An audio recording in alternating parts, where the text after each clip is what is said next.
नमस्कार, आप देख रहे हैं न्यूज़ वॉच इंडिया और मैं हूं स्तुति झा। आज हम बात करने जा रहे हैं एक ऐसी कहानी की जो इंसानी रिश्तों की सबसे काली हकीकत को सामने लाती है। सबसे पहले आपको याद दिलाते हैं कि 11 मई 2025 को एक केस सामने आया था जिसमें एक पत्नी अपने पति की हत्या कर देती है अपने प्रेमी के साथ मिलकर। जी हाँ, सोनम रघुवंशी की ही बात हो रही है। एक ऐसी प्रेम ट्रेजेडी जिसने पूरे देश को सवालों से भर दिया। क्या प्यार इतना अंधा हो सकता है कि किसी की जान ले ले? क्या रिश्तों में धोखे का अंत हमेशा मौत पर ही होता है?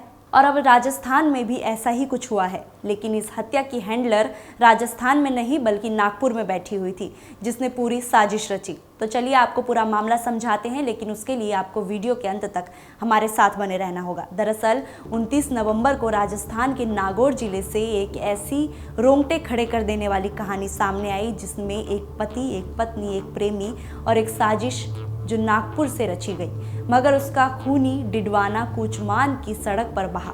शांत रात, सड़क पर चलती ठंडी हवा और अचानक पुलिस को सूचना मिलती है कि एक युवक का शव पड़ा है। शायद एक्सीडेंट हुआ है, लेकिन उन्हें क्या पता था ये कोई साधारण दुर्घटना नहीं बल्कि ये प्यार, धोखे और विश्वासघात से भरा एक ब्लाइंड मर्डर था जिसे अंजाम दिया गया पूरी प्लानिंग के साथ। शव था सुरेंद्र उर्फ सुरेश दरवाल का, एक मासूम, एक सरल स्वभाव का युवक, प्राइवेट स्कूल का टीचर जो प्रतियोगी परीक्षाओं की तैयारी कर रहा था। सपने थे, उम्मीदें थी, लेकिन किसी को क्या पता था कि वो अपने ही करीबी इंसान के हाथों मौत का शिकार हो जाएगा। 2018 में उसकी शादी रेखा से हुई थी। सब कुछ ठीक था, सब कुछ सामान्य था, लेकिन कहानी में मोड़ आया 2020 में जब रेखा पढ़ाई के लिए कूच मान गई और उसकी मुलाकात हुई राजू राम से। पहले दोस्ती, फिर प्यार, और उसी प्यार ने एक पति की जीवन को खत्म करने की ठानी। 2023 में रेखा ने बीएससी पूरी कर ली और थोड़े समय बाद रेखा नागपुर अपने पिता के पास रहने लगी। पिता रिटायर फौजी थे, घर में बिजनेस था और रेखा वहीं से दिन रात वाईफाई कॉल पर राजू राम से बात करती रही।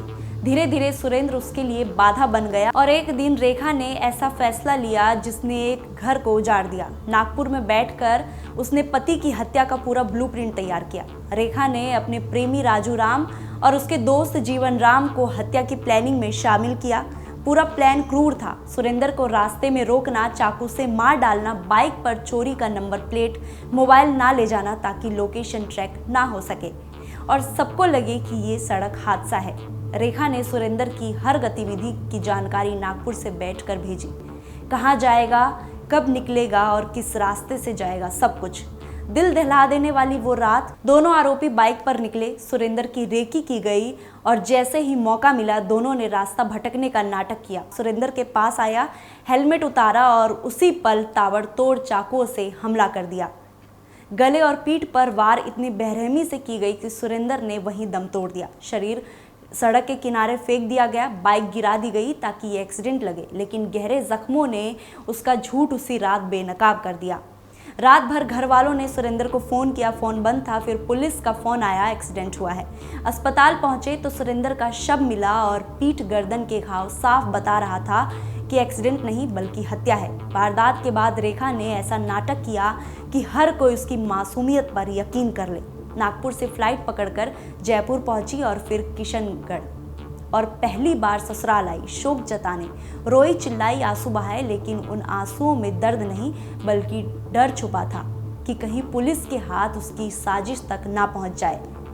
उमाराम ने गच्चीपुरा थाने में रिपोर्ट दर्ज की। मेडिकल बोर्ड ने साफ कर दिया कि गला धारदार हथियार से काटा गया और ये हत्या है। सीसीटीवी फुटेज खंगाले गए, एक बाइक नजर आई और चोरी की नंबर प्लेट के साथ धीरे धीरे चेहरा साफ हुआ। वो जीवन राम था, उसे पकड़ा गया। पूछताछ में राजू राम का नाम भी सामने आया और उसमें बताया कि पूरी साजिश नागपुर में रेखा ने रची थी।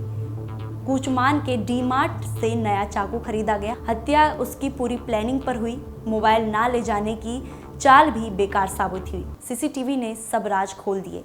रेखा, राजू राम और जीवन राम तीनों को गिरफ्तार कर लिया गया। गच्चीपुरा पुलिस ने आरोपियों का जुलूस निकाला, एक सख्त संदेश देने के लिए कि आरोपी कितना भी चतुर क्यों ना हो, कानून से नहीं बच सकता। ये केस सोनम रघुवंशी केस की तरह इस सवाल को फिर से जिंदा कर देता है कि प्यार के नाम पर किसी का जीवन छीनने का हक किसने दिया और रिश्तों में धोखा इतना जहरीला कैसे हो सकता है। सुरेंद्र नहीं रहा, लेकिन उसकी कहानी हमें सोचने पर मजबूर कर देती है कि कभी कभी आपकी सबसे बड़ी कमज़ोरी वही होती है जिस पर आप सबसे ज़्यादा भरोसा करते हैं। हम इस खबर पर नज़र बनाए हुए हैं, आगे की हर अपडेट आपको देते रहेंगे। आपको वीडियो कैसी लगी कमेंट में हमें ज़रूर बताएं। चैनल को लाइक और सब्सक्राइब करना बिल्कुल न भूलें। धन्यवाद।